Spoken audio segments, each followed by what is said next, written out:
이제 대한민국에서 코로나 사태가 서서히 종식되어 가는 기미가 보이기는 하지만 그래도 우리는 아직 안심해서는 안 됩니다. 방심하지 않고 끝까지 우리가 조심하고 또 기도 많이 해야 됩니다.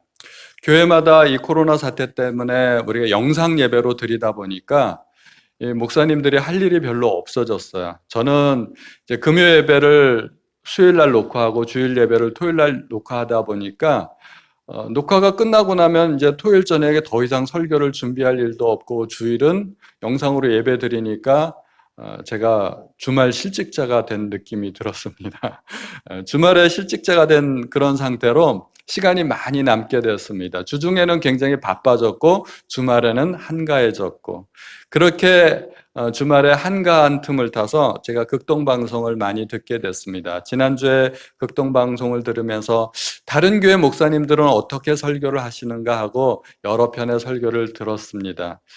여러 목사님들이 설교를 하시는데 하나같이 코로나에 관한 말씀을 전하셨습니다. 코로나19가 우리에게 주는 교훈은 무엇이고 우리가 어떻게 행동해야 되고 교회는 어떻게 반응을 해야 되는지, 이 코로나를 통해서 하나님께서 주신 메시지는 무엇인지, 우리가 어떻게 반응해야 되는지, 이 속에서 우리가 어떻게 희망을 찾아야 하는지 그런 말씀들이었습니다.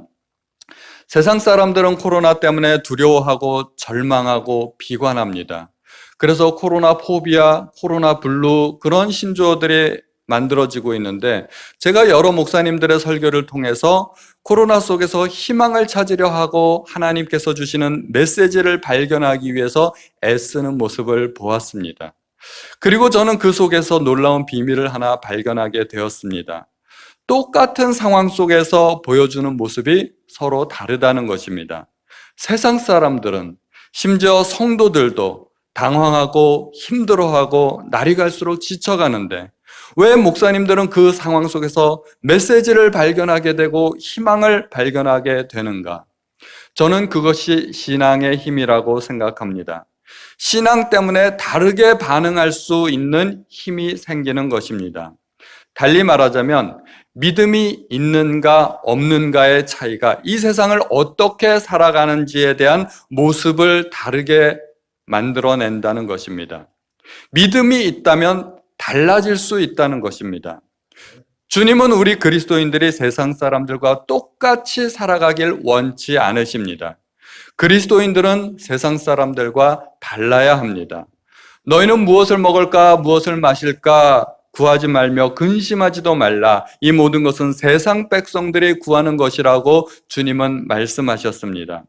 너희는 세상 백성들이 구하는 것과 다른 것을 추구해야 하며 삶의 태도도 달라야 한다는 말씀입니다. 성도와 세상 백성들을 구분짓는 구체적인 차이가 무엇일까요? 신앙이고 믿음입니다. 신앙과 믿음은 마음 속에만 있는 것이 아니라 삶으로 나타나야만 하는 것입니다. 마음속으로만 내가 하나님을 믿습니다 하고 끝나면 아무 소용이 없다는 것입니다. 주님은 너희 중에는 그렇지 않아야 하나니 라고 말씀하시면서 삶의 태도가 달라야 한다는 것을 우리에게 강조하고 계십니다. 다르게 살아야 된다는 것입니다. 살아야 하는 목적과 이유가 다르고 추구하는 목표가 다르고 똑같은 환경 속에서도 대응하는 반응이 달라야 된다는 것입니다. 오늘은 기독교 절기 중에 최대 절기 중에 하나인 부활절입니다. 우리가 가장 기뻐해야 되고 축하해야 되는 날인데 많은 교회가 여전히 이렇게 영상으로 예배를 드리게 되었습니다. 그러나 이 속에서도 우리는 하나님의 뜻을 발견할 수 있어야 할 줄로 믿습니다. 부활 후에 예수님께서는 자신의 부활을 알려주시기 위해 여러 제자들에게 나타나셨습니다. 막달라 마리아에게 먼저 나타나셨고 또 시골로 가는 두 제자에게 나타나셨고 11제자들이 모여서 식사하는 도중에도 그들 가운데 나타난 모습을 보여주셨습니다. 부활하신 예수님을 만난 제자들이 너무 기뻐서 그 소식을 다른 제자들에게 알려주었습니다. 그러나 그 소식을 접해 들은 다른 제자들은 주님의 부활을 믿지 못했습니다. 예수님께서는 그들의 믿음 없는 것과 마음이 완악한 것을 꾸짖으셨습니다. 예수님의 부활 소식을 들었을 때 믿지 못했다는 것은 그들에게 믿음이 없었다는 말입니다. 예수님께서는 고난받으시기 전에 이미 이러한 모든 일들을 미리 다 말씀해 주셨습니다. 주님의 제자 중 한 사람이 배신할 것도 말씀하셨고, 제자들의 뿔뿔이 다 흩어질 것도 말씀하셨고, 베드로가 다 굴기 전에 예수님을 3번 모른다고 부인할 것도 다 말씀해 주셨습니다. 그리고 예수님은 말씀하신 대로 고난받고 죽으셨습니다. 이 모든 일들은 주님께서 미리 말씀해 주신 것이고 말씀하신 그대로 다 이루어진 것입니다. 그런데 제자들은 이 모든 주님의 말씀을 들었고 직접 보았으면서도 주님이 부활하실 것이라는 미리 말씀해 주신 그 말씀은 믿지 못했습니다. 주님은 내가 다시 살아나야 될 것이라고 말씀해 주셨는데 그것은 믿지 못한 것입니다. 왜 그랬을까요? 그것은 상식적으로 불가능한 일이기 때문이었습니다. 결국 제자들은 주님의 말씀을 믿기보다는 자신들의 상식을 믿는 편을 선택했다는 것입니다. 예수님은 그것을 마음이 완악한 것이라고 표현하셨습니다. 완악하다는 것은 옳은 것을 알려주어도 자신의 경험과 그리고 생각과 고집 때문에 마음을 바꾸지 않는 것입니다. 믿음은 뭘까요? 믿음은 내 생각과 고집을 포기하고 하나님의 말씀을 받아들이는 것을 말합니다. 그러므로 믿음이 없는 것과 완악한 것은 사실 같은 말입니다. 동의어라고 할 수가 있습니다. 우리 생각에는 믿음이 없어도 착한 사람 많은데 하고 생각이 들 수 있겠죠? 주님은 그렇게 보시지 않습니다. 주님은 하나님 한 분 외에는 선한 이가 없다고 말씀하십니다. 우리는 원래 악한 존재인데 선하신 하나님을 믿고 받아들임으로써 우리도 선하게 될 수 있습니다. 그러므로 선하신 하나님을 믿지 못하고 받아들일 수 없다면 그것이 악한 것입니다. 제자들이 예수님의 부활을 믿지 못했을 때 주님은 제자들을 완악하다고 책망하셨습니다. 이것이 믿음이 없는 것이고 불신앙이고 생각을 바꾸지 않는 것이고 마음이 완악한 것입니다. 우리는 이 세상을 살면서 세상의 가치관, 세상의 오염된 가치관으로 우리 머릿속이 오염되어 있습니다. 우리가 가지고 있는 많은 생각과 가치관들 중에 많은 부분이 하나님이 원하시는 것이 아니고 세상적인 것들입니다. 그래서 주님은 하나님 나라의 가치관으로 우리의 머리를 새롭게 하여 주십니다. 새로운 가치관을 우리에게 가르쳐 주셨습니다. 그런데 주님의 말씀은 세상의 가치관과 너무 달라서 우리가 쉽게 받아들이기가 어렵습니다. 주님은 크고자 하는 사람은 먼저 섬기는 자가 되어야 한다고 말씀해 주셨습니다. 겉옷을 달라 하는 자에게는 속옷까지 내어주라고 말씀하셨습니다.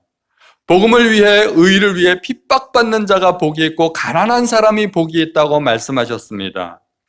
이 모든 것들은 세상적인 가치관들과 완전히 뒤바뀐 가치관들입니다. 완전히 역설입니다.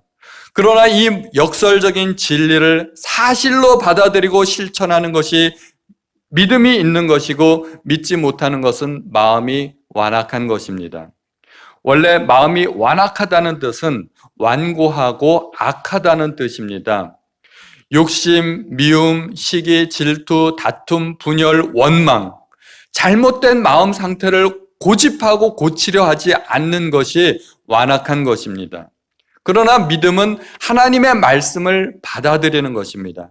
우리가 하나님의 말씀을 받아들이게 되면 내 생각을 바꾸는 것입니다. 내 생각을 바꾸고 행동을 바꾸는 것을 의미합니다. 반면 완악한 마음은 하나님의 말씀을 받아들이지 않고 내 생각을 바꾸지 않는 것입니다. 생각을 바꾸지 않기 때문에 행동이 바뀌지 않게 됩니다. 우리가 아무리 신앙생활을 열심히 해도 여전히 악한 마음이 존재하는 이유는 하나님의 말씀으로 변화되지 않았기 때문입니다. 그러므로 믿음이 없는 것과 완악한 것은 동의어가 될 수 있는 것입니다. 믿음이 있는 사람은 하나님의 말씀을 받아들이게 되고 자신의 생각이 바뀌게 되고 행동이 바뀌고 습관이 바뀌고 나아가서 인생이 바뀌게 됩니다. 반면 완악한 사람은 생각이 굳어있기 때문에 하나님의 말씀을 받아들이지 못합니다. 행동이 바뀌지 않고 습관이 바뀌지 않고 인생이 바뀔 수가 없는 것입니다. 그러므로 인생이 바뀌려면 가장 먼저 하나님의 말씀을 받아들여야 됩니다. 하나님의 말씀으로 내 생각을 바꾸어야 됩니다. 그것이 믿음입니다. 우리는 무엇을 믿어야 될까요? 우리가 믿어야 할 것들은 여러 가지가 있습니다. 그렇지만 우리가 이 세상 가운데 능력 있는 삶을 살기 위해서는 예수님의 부활을 믿어야 됩니다. 부활을 믿을 수 있다면 그것이 믿음이고 인생을 바꾸는 능력이 됩니다. 부활을 믿는 사람의 능력은 예수님의 이름으로 귀신을 쫓아내고 새 방언을 말하고 뱀을 집어올리고 무슨 독을 마시든지 해를 받지 않게 되고 병든 사람에게도 손을 얹으면 낫게 됩니다. 다시 말하면 능력 있는 삶을 살 수 있게 된다는 것입니다. 우리가 무능력한 삶을 사는 이유는 주님의 부활을 믿지 않기 때문이라고 할 수 있습니다. 우리가 부활을 안 믿을까요? 우리는 다 부활을 믿습니다. 예수님을 믿고 예수님의 죽으심과 부활을 믿기 때문에 우리가 부활절도 기념하고 우리가 이렇게 하나님 앞에 예배를 드리는 건 아닙니까?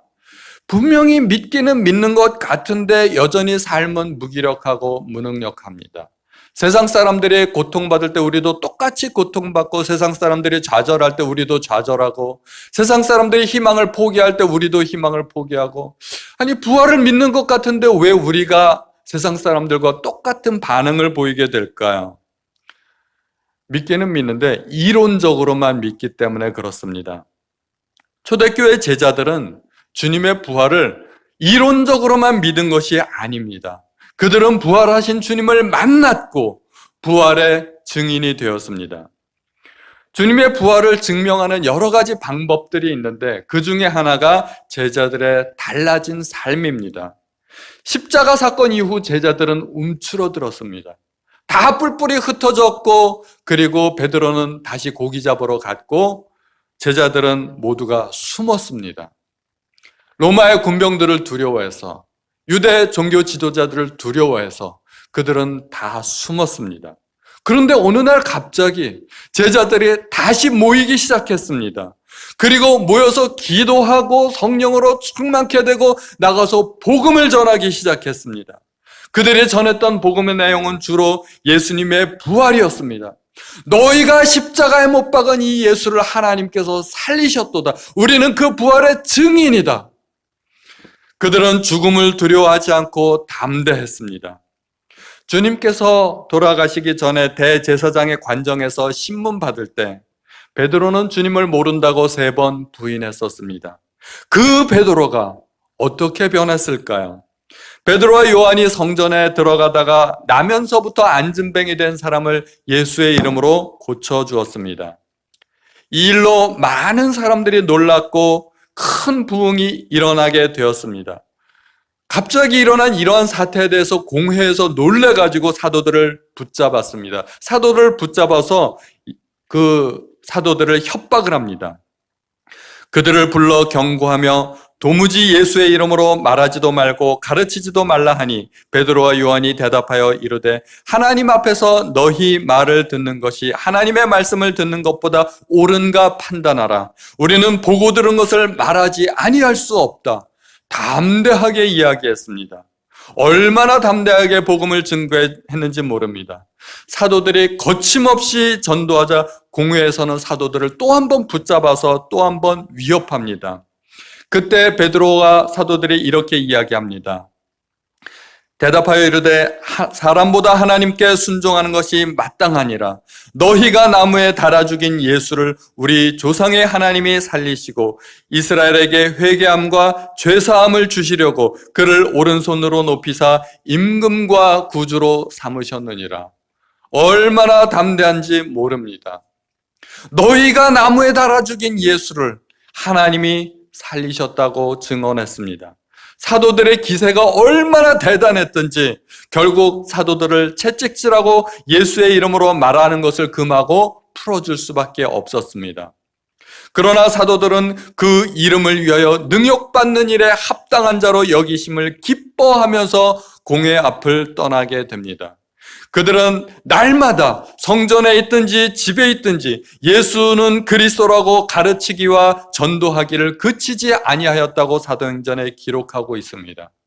우리가 사도행전을 읽어보면 복음서에 나오는 그 마지막 부분과 얼마나 대조적인 분위기를 보이는지 알 수 없습니다. 그들은 능력 있는 삶을 살았고 담대하였고 핍박을 두려워하지 않았고 죽음을 두려워하지 않았습니다. 결국 예수님의 모든 제자들은 다 순교하는 그러한 상황에까지 가게 되었습니다. 결국 사도들은 삶이 달라졌다는 것입니다. 달라진 원인은 그들이 부활하신 주님을 만났기 때문입니다. 부활에 대한 확실한 믿음이 그들의 삶을 변화시켰습니다. 주님은 제자들에게 온 천하에 다니며 복음을 전하라는 명령을 주셨습니다. 복음은 한자로 풀이하면 복된 소리입니다. 복된 소식, 굿뉴스입니다. 예수께서 부활하신 것이 복음입니다. 예수의 부활은 왜 복된 소식이 될까요? 여러 가지 의미가 있습니다. 첫 번째로 그것은 선이 악을 이겼다는 것입니다. 만약에 악이 선을 이겼다면 누가 선하게 살고자 노력하겠습니까? 선이 지고 악이 보상을 받는다면 세상은 결코 살만한 곳이 아닐 것입니다. 선이 이기고 악은 징벌을 받아야 세상은 공평해지고 선해지는 것입니다. 우리가 선하게 살았는데 만약에 악이 승리한다면 그것은 우리에게는 비극적인 소식이 될 것입니다. 둘째로 부활은 생명이 죽음을 이겼다는 소식입니다. 죽음은 인류의 가장 큰 적입니다. 인류는 지금까지 죽음을 정복하기 위해서 많은 노력과 연구를 거듭해 왔습니다. 새로운 약을 개발하고 의술을 개발시키고 장비와 테크닉을 개발해 왔습니다. 그러한 인간의 노력으로 인간의 평균 수명이 많이 늘어났습니다. 그러나 여전히 죽음은 인류에게 가장 큰 적입니다. 우리가 코로나 사태를 대하여 두려워하는 이유가 무엇입니까? 높은 사망률 때문입니다. 어느 나라에서는 코로나에 걸린 사람들의 사망률이 10%가 넘습니다. 10명이 질병에 걸리면 그 중에 한 명은 죽는다는 얘기입니다. 얼마나 높은 사망률입니까? 똑같은 바이러스인데도 일반 감기는 두려워하지 않습니다. 감기로 인해서 죽는 사람은 별로 없기 때문입니다. 온 세상에 지금 퍼져 있는 것이 일반 감기라면 우리가 이렇게 두려워할 필요가 없다는 것입니다. 세 번째로 부활은 하나님께서 사탄을 이기셨다는 것입니다. 있을 수 없는 이야기지만 만약에 사탄이 이겼다고 한다면 그것은 너무 이상하고 괴기한 사건이 될 수밖에 없습니다. 당연히 하나님이 이기셔야 됩니다. 예수님의 부활은 그 증거라는 것입니다. 만약에 사탄이 하나님을 이긴다면 이 세상은 완전히 아수라장이 될 것입니다. 성경에서 귀신 들린 사람의 이야기를 우리가 보아서 알고 있지 않습니까? 군대 귀신 들린 사람은 어떻게 살았습니까? 무덤 사이에 거하면서 밤낮 큰 소리를 지르면서 돌로 자기의 몸을 해치고 있었습니다. 많은 사람들에게 두려움과 공포를 주면서 살았습니다. 귀신에게 눌리면 이런 삶을 살게 되는 것입니다. 귀신 들린 한 아이가 있었습니다. 귀신이 그를 잡으면 거꾸러져 거품을 흘리고 이를 갈며 파리해져 갔습니다. 귀신이 그를 죽이려고 그를 불과 물에 자주 던졌다고 합니다. 귀신에게 사로잡힌 영혼은 망할 수밖에 없고 결국은 죽게 됩니다. 그러나 부활의 소식은 하나님께서 사탄을 정복하고 이기셨다는 소식을 우리에게 들려주시는 것이니 우리에게 얼마나 큰 희망의 소식이 되겠습니까? 네 번째로 예수님의 부활은 성경 말씀이 사실대로 이루어진 사건을 우리에게 알려줍니다. 우리가 믿는 성경이 거짓이 아니고 우리의 믿음이 참되다는 것을 증명하는 것입니다. 예수님의 부활만큼 기독교 신앙의 진실성을 보여주는 것이 없습니다. 부활은 하나님이 살아계시는 것을 보여주시는 가장 강력한 증거가 됩니다. 다섯 번째로 부활은 죽음이 끝이 아니라는 것을 보여줍니다.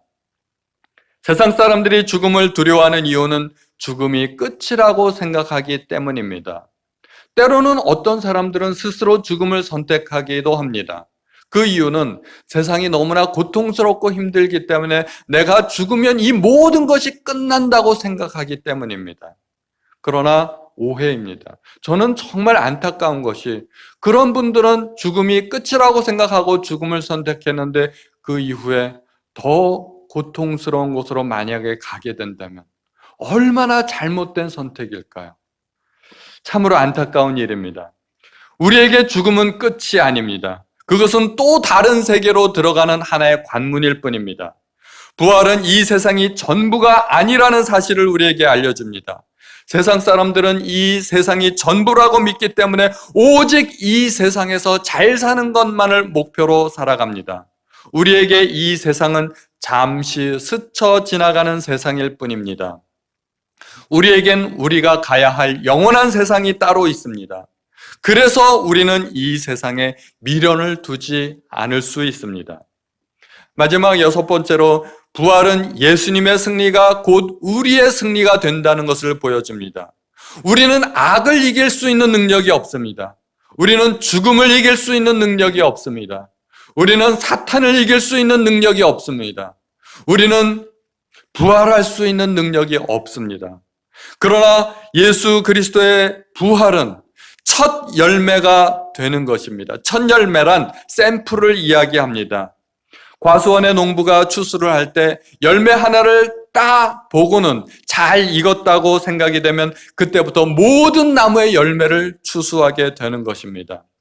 무역하는 사람들이 수백 톤, 수천 톤의 물건을 수입할 때도 샘플 하나만 보고 결정을 합니다.